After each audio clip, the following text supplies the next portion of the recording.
دیکھیں یہ تدفین کے بعد یہ ایک روایت موجود ہے جس میں یہ ہے کہ اس کی جو بعض لوگوں نے یہ بھی کہا ہے کہ اس میں اونٹ کی قربانی کا گوشت کر کے جتنی دیر بیٹھا جاتا ہے اس دیر آپ وہاں بیٹھے رہیں اور تلقین کریں اس کو.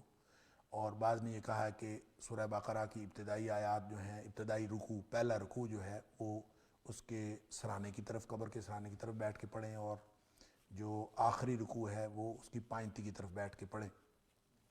لیکن یہ حدیث ضعیف نہیں ہے، موضوع ہے. یعنی ایک ہوتی ہے ضعیف حدیث، ایک ہوتی ہے موضوع.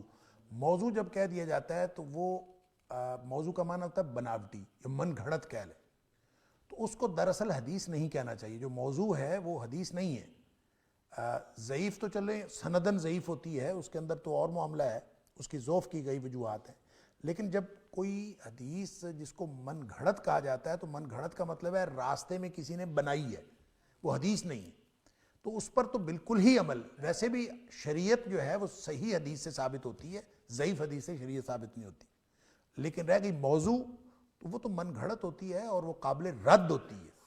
اس لیے اس بنیاد پر ان اعمال کو کرنا اور ان اعمال کو جائز یا ثواب سمجھنا یہ درست نہیں ہے. بعض لوگوں سے تو میں نے یہ سنا ہے، یہ پھر ساری چیزیں ایسے بنتی بناتی چلی جاتی ہیں. میں نے تو بعض لوگوں سے یہ تک سنا ہے کہ قبرستان میں قرآن پاک پڑھنا منع ہے، لیکن اس کی بھی کوئی دلیل نہیں ہے.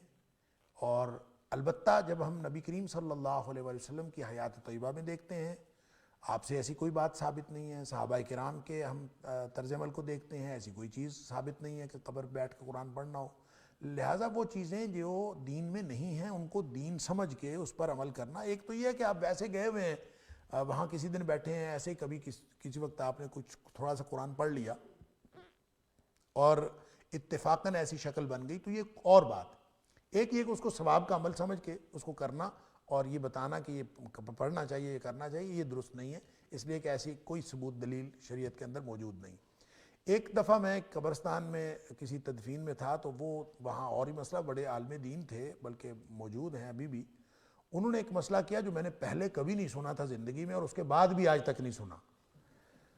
وہ مسئلہ انہوں نے یہ کیا کہ جب ہم کیونکہ عام طور پہ معمول یہی ہوتا ہے کہ جب تدفین ہو جاتی ہے تو سب دعا کے لیے قریب قریب ہوتے ہیں، اور ہم بھی سب قریب قریب ہوئے. تو وہاں چونکہ وہ عالم دین موجود تھے، تو جو میت کے لواحقین تھے انہوں نے ان سے کہا کہ آپ دعا کرائیں. تو جب ہم دعا کے لیے قریب قریب ہوئے قبر کے، تو انہوں نے وہاں اعلان فرمایا کہ نبی اکرم صلی اللہ علیہ وسلم نے قبرستان میں دعا کرنے سے منع فرمایا ہے، لہٰذا آپ سب یہاں ہم دعا نہیں کر سکتے، لہٰذا آپ سب لوگ سورہ تکاثر پڑھ لیں ایک ایک دفعہ اور پڑھ کے گھروں کو چلے جائیں. تو میں تو ہکا بکا رہ گیا ان کی یہ بات سن کے کہ نبی کریم صلی اللہ علیہ وسلم نے تو قبر کے اوپر بڑی لمبی دعا فرمائی ہے اور بڑی صحیح حدیث کے اندر موجود ہے، اور آپ نے وہاں پہ بڑی توجہ کے ساتھ دعا فرمائی ہے. اور پھر آپ کی والدہ محترمہ کی قبر پر جو نبی پاک صلی اللہ علیہ وسلم وہاں تشریف لے گئے ہیں اور بہت روئے ہیں آپ وہاں پہ، صحابہ کرام ساتھ روئے ہیں سارے، نبی کریم صلی اللہ علیہ وسلم بڑی لمبی دعا فرمائی. تو یہ دعائیں جو ہیں قبر کے اوپر جا کے دعا کرنا، یہ تو نبی کریم صلی اللہ علیہ وسلم سے ثابت ہے، صحابہ کرام سے ثابت ہے. تو وہ مجھے نہیں سمجھ آئی کہ کس بنیاد پر انہوں نے کہا. میں نے بعد میں ان مولانا صاحب سے پوچھا بھی، اس وقت بھی پوچھا، بعد میں کچھ عرصہ ٹھہر کے بھی پوچھا تھا کہ اس کی دلیل کیا ہے. تو انہوں نے مجھے یہ تو کہا کہ میں دلیل بتاؤں گا آپ کو، لیکن وہ بتائی نہیں کبھی.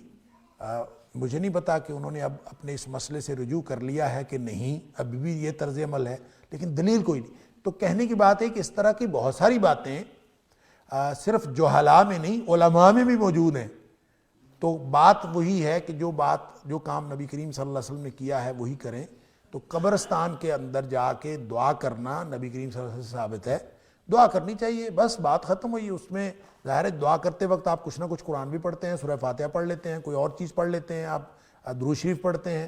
تو یہ کہنا کہ فلاں چیز منع ہے اور فلاں چیز نہیں منع، دعا کرنے کے اندر جتنے بھی اس کے اجزاء ہیں کوئی منع نہیں. البتہ کوئی باقاعدہ بیٹھ کے وہاں قرآن پڑھے کہ اور میں قرآن جیسے قرآن خوانی آج کل ہوتی ہے، قبرستان کے اوپر قاری صاحب بٹھا دیے جاتے ہیں، اتنے قرآن پڑھ لو اتنے قرآن پڑھ لو، یہ شریعت کے اندر کوئی نہیں ہے۔ اللہ تعالی ہم سب کو ایسے سارے غیر مسنون اعمال سے بچنے کی توفیق عطا فرمائے۔